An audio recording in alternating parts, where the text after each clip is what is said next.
அமெரிக்காவுக்கு இது போதாத காலம். ட்ரம்பின் மீது துப்பாக்கி சூடு, அது மட்டும் இல்லை, அமெரிக்க விமான தளத்தில் திடீரென பற்றிய தீ. இந்த தீயை கொளுத்தி போட்டது யார்? இப்படிப்பட்ட கேள்விகளும் நமக்குள்ளே இருக்குது. இஸ்ரேலுக்கு கொஞ்சம் கூட தன்னை ஐம்புலன்களையும் அடக்கி வைக்கக்கூடிய திறமை கிடையாது. லெபனான் மேலே மறுபடியும் போர் தொடுத்திருக்காங்க. இது நடந்துக்கிட்டே இருக்கக்கூடிய சம்பவங்களில் தொடர்ச்சியான ஒரு சங்கிலி மாதிரி போய்கிட்டே இருக்குது. இன்னொரு புறம் ஏப்ரல் மாதம் 29 கடைசி தேதியாக மோடி அவர்கள் ஒரு முக்கியமான சில குறிப்பிட்ட குழுக்களுக்கு மட்டும் கெடு விதிச்சிருக்காரு. சட்டவிரோத குடியேறிகள் வெளியே ஓடிப்போங்க அப்படின்னு மணிப்பூர் பற்றி எரிந்து கொண்டிருக்கிறது. ஒட்டுமொத்த உலக செய்திகளின் தொகுப்பாய் இது பிரசாத் சிக்னேச்சர். உங்களுடைய தொழில் சம்பந்தமான விளம்பரங்களை நமது சேனலில் ஒளிபரப்ப உங்களுக்கான அருமையான வாய்ப்பு. Prasad signature media broadcasting private limited. நீங்க நியூஸ் ரீடரா மாறணுமா? கண்டென்ட் கிரியேட்டரா உருவாகணுமா? சேட்டலைட் சேனல்ல ரிப்போர்ட்டரா வேலை பார்க்கணுமா? டாக்குமெண்ட்ரி மேக்கிங்ல இருந்து ஜேர்னலிசம் பற்றிய முழுமையான பயிற்சி பெற உங்களுக்கான அருமையான வாய்ப்பு. எங்களை தேடி வாங்க. ஆன்லைன் மற்றும் நேரடி பயிற்சி வகுப்புகளும் சர்டிபிகேட் கோர்ஸாவே கத்துத்தரும். மீடியா துறையில் 10 ஆண்டுகளுக்கு மேல அனுபவம் உள்ளவர்கள் பயிற்சி கொடுப்பார்கள். வாய்ஸ் ஓவர் தொடங்கி வாய்ஸ்லெஸ் பீப்புளுக்காக உங்களை சிறந்த ஜேர்னலிஸ்டா உருவாக்க வேண்டியது எங்களோட பொறுப்பு. ஸ்கூல்ஸ் அண்ட் காலேஜஸ்ல ஜூனியர் ஜேர்னலிஸ்ட்ங்கிற பேர்ல ஒர்க் ஷாப்பும் கண்டக்ட் பண்ணி கொடுக்கிறோம். மோட்டிவேஷனல் ஸ்பீக்கரா கடந்த 15 ஆண்டுகளா கல்வி நிறுவனங்களுக்கு நிகழ்ச்சிகளும் நடத்தி தரோம். தொடர்புக்கு 9944790333 94493594 prasadsignature@gmail.com. பெஞ்சமின் நெதன்யாகு இப்போதான் கேன்சர் அப்படிங்கிற அந்த கொடிய நோயில் இருந்து கொஞ்சம் கொஞ்சமாக மீண்டு வந்துக்கிட்டு இருக்கக்கூடிய நெதன்யாகுவுக்கு அடுத்ததாக பெரிய சிக்கல். 50,000 இஸ்ரேலியர்கள் ஒரே இடத்துல ஒன்று கூடி இஸ்ரேலுக்கு எதிராக, அதுவும் நெதன்யாகுவுக்கு எதிராக நடத்தி இருக்கக்கூடிய போராட்டங்கள். யூதர்கள் திறமையானவர்கள் அப்படிங்கிற அந்த அடையாளத்தை நெதன்யாகு உலகத்திற்கு பொய்யாக பிம்பப்பட்ட அந்த பிம்பத்தை இப்போ உடைச்சிட்டாரு. இனிமேல் நம்ம உலகத்தில் தலை காட்ட முடியாது. இனிமேல் வரக்கூடிய சந்ததிகள் நம்மளையே எள்ளி நகையாடுவாங்க. யூதர்களா இவங்க இப்படித்தான் அப்படிங்கிற அளவிற்கு அக்டோபர் 7க்கு பிறகு ஒரு பெரிய அளவிலான மாற்றம் உலக அளவில் பரவிடுச்சு.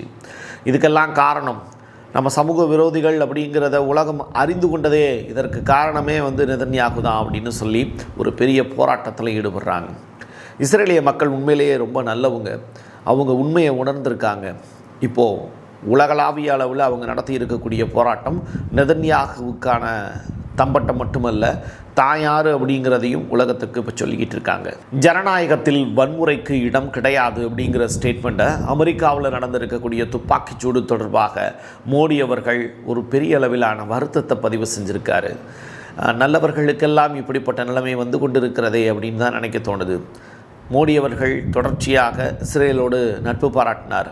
ஈரான் போர் தொடங்கிடுச்சு. அதற்கு பிறகு ஈரான் போர் முடிவடைஞ்சிச்சு.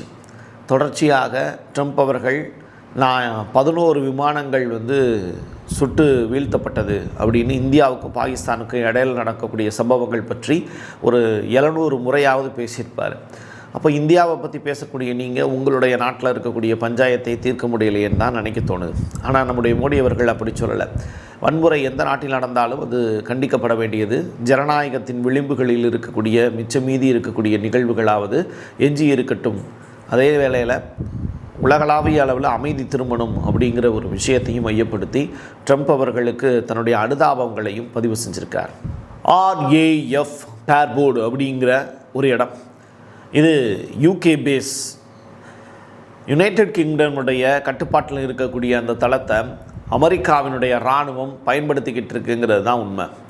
இந்த அமெரிக்க விமானங்களாகட்டும், அமெரிக்காவினுடைய போர் விமானங்களோடு சேர்த்து வைத்திருக்கக்கூடிய அதிநவீன மிசைல்ஸ் ஆகட்டும், இது எல்லாமே பாதுகாத்து வைத்திருக்கக்கூடிய ஒரு பகுதி எது அப்படின்னா இந்த பேர்போர்டு அப்படிங்கிற அந்த பகுதி தான்.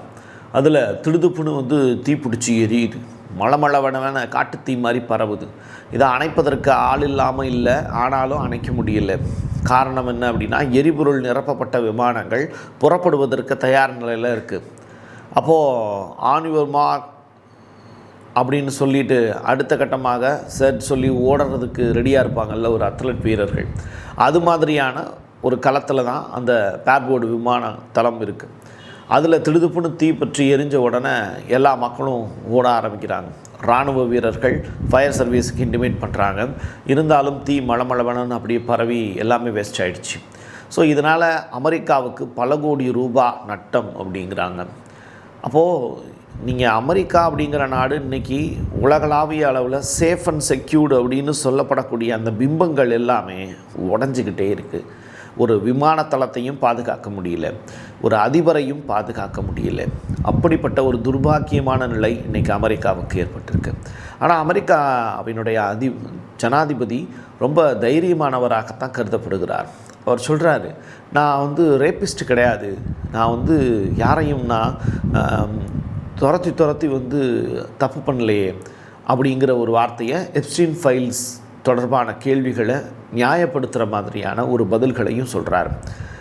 இன்டர்வியூவில் அவர் கொடுத்துருக்கக்கூடிய பேட்டி ஆஃப்டர் டின்னருக்கு அப்புறம் இந்த பேட்டிலாம் முடிஞ்சு அதுக்கு பிறகு ஒரு அட்டாக் நடந்ததில் அதற்கு பிறகு ஒரு பேட்டி கொடுத்துருக்கார்.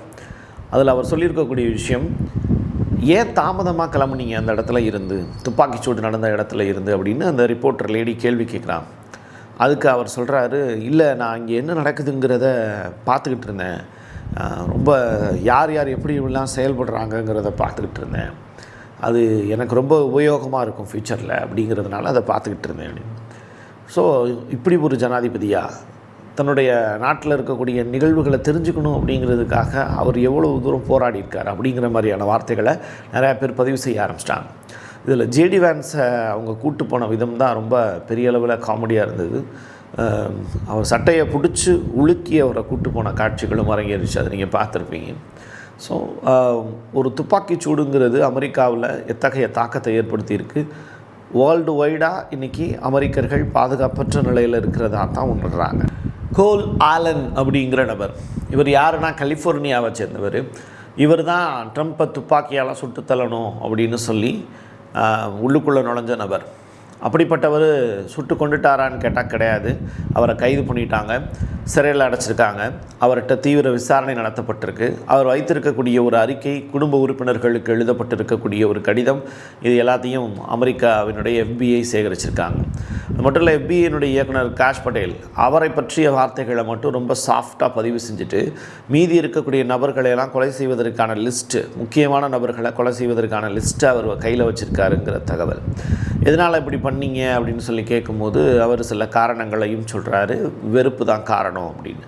அதுக்கு ட்ரம்ப் சொல்லியிருக்கக்கூடிய விஷயம், இந்த நாட்டுக்காக நான் ஏகப்பட்ட நல்லது செஞ்சுருக்கேன், அந்த நல்லதை பொறுக்க முடியாமல் சில பேர் என்னையை கொலை செய்கிறதுக்கு முயற்சி பண்ணுறாங்க அப்படிங்கிறது தான் ட்ரம்ப் அவர்கள் உச்சரித்த வார்த்தைகள். ஸோ தன்னுடைய நாட்டு நலனுக்காக தொடர்ச்சியாக போராடி கொண்டு இருக்கக்கூடிய ட்ரம்ப் மாதிரியான நல்ல மனிதர்கள், குட் பிரசிடெண்ட், நல்ல பிரசிடெண்ட் அப்படிங்கிற ஒரு அடையாளத்தை மக்கள்கிட்ட வாங்கணுங்கிறதுக்காக போராடிக்கிட்டு இருக்கார் ட்ரம்ப் அவர்கள். அதில் அவருக்கு வெற்றி பெறுவதற்கு வாழ்த்துக்கள் சொல். லெபனானில் 3 வார காலம் சீஸ்ஃபயர் அப்படிங்கிற ரிலேட்டடான விஷயங்கள். தொடர்ச்சியாக போர் நிறுத்தம் அமலுக்கு இருக்கக்கூடிய காலகட்டத்தில் 14 லெபனானியர்களை கொலை செஞ்சுருக்காங்க இஸ்ரேல். இஸ்ரேலுடைய IDF தாக்குதலில் மொத்தமாக 14 பேர் இறந்து போயிருக்காங்க ஒரே நாளில். அப்போது நீங்கள் ஒரு போர் நிறுத்தம் அப்படிங்கிறத எதற்காக அமல்படுத்தணும்? தொடர்ச்சியாக அங்கேயே போரை நடத்தணும். இஸ்ரேல் கிரேட்டர் இஸ்ரேலுங்கிற பிளானில் முன்னேறி போயிட்டே இருக்காங்க. ஈரான் அடையாளமாக மட்டுமே ஒவ்வொரு விஷயங்களையும் செஞ்சுக்கிட்டே இருக்காங்க, அதை ஆவணப்படுத்திக்கிட்டே இருக்காங்க. இஸ்ரேல்கிட்ட பிளான் அப்படிங்கிறது இல்லை, மக்கள்கிட்ட சப்போர்ட்டும் இல்லை. பட் ஈரானில் முழுக்க மக்களுடைய ஆதரவு அங்கே IRGCக்கும் இருக்குது, ஆட்சியாளர்களுக்கும் இருக்குது. இதுதான் இஸ்ரேலுக்கும் ஈரானுக்கும் இடையில் இருக்கக்கூடிய வித்தியாசம். பெஜஸ்கியான் யாருன்னு உங்களுக்கே தெரியும், ஈரானுடைய அதிபர். அவர் ஸ்ட்ரெயிட்டாக பாகிஸ்தானுக்கு போயிருக்காரு. அங்கே இருக்கக்கூடிய பிரதமர் ஷபாஸ் ஷெரீப்பை சந்தித்து பேசியிருக்காரு.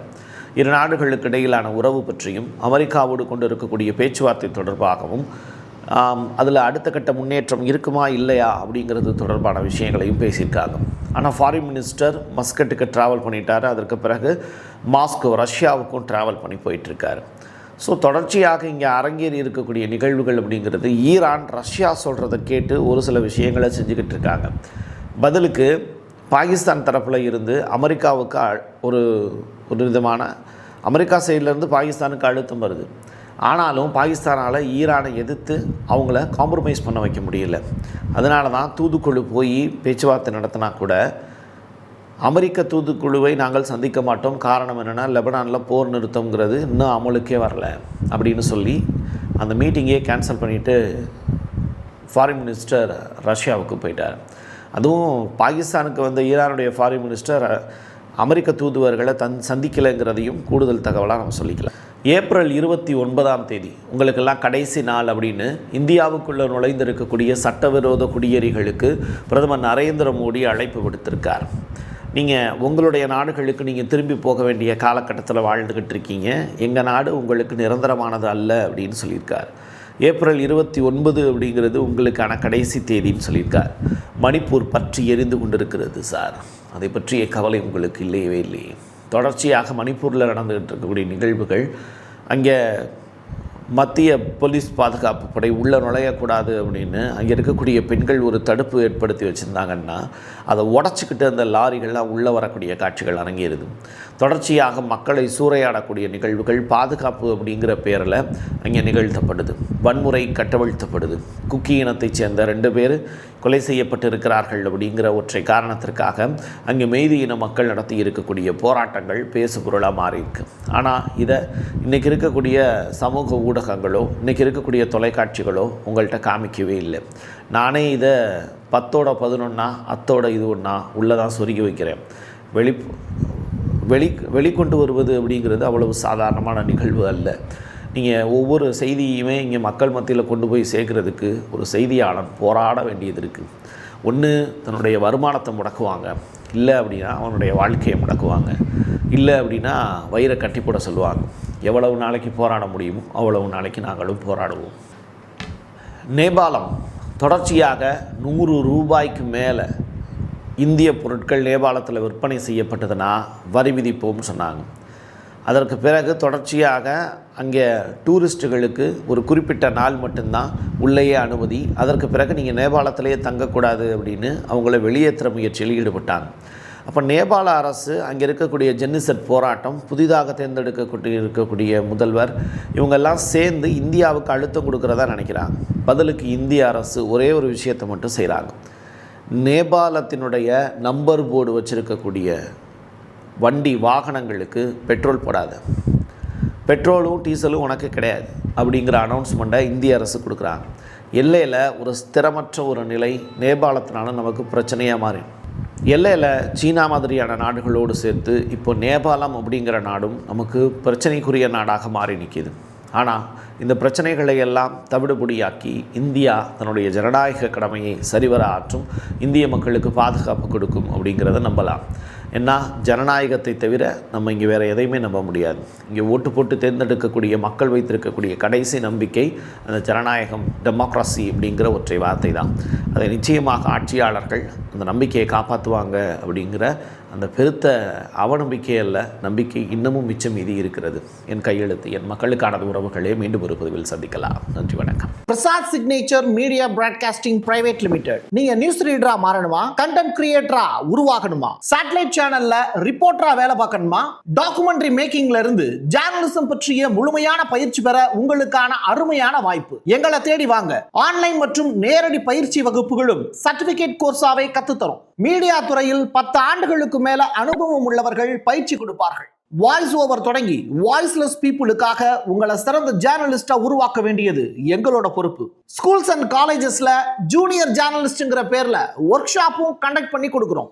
மோட்டிவேஷனல் ஸ்பீக்கரா கடந்த 15 ஆண்டுகளா கல்வி நிறுவனங்களுக்கு நிகழ்ச்சிகளும் நடத்தி தரோம். தொடர்புக்கு 9944790333 94493594 prasadsignature@gmail.com. உங்களுடைய தொழில் சம்பந்தமான விளம்பரங்களை நமது சேனலில் ஒளிபரப்ப உங்களுக்கான அருமையான வாய்ப்பு.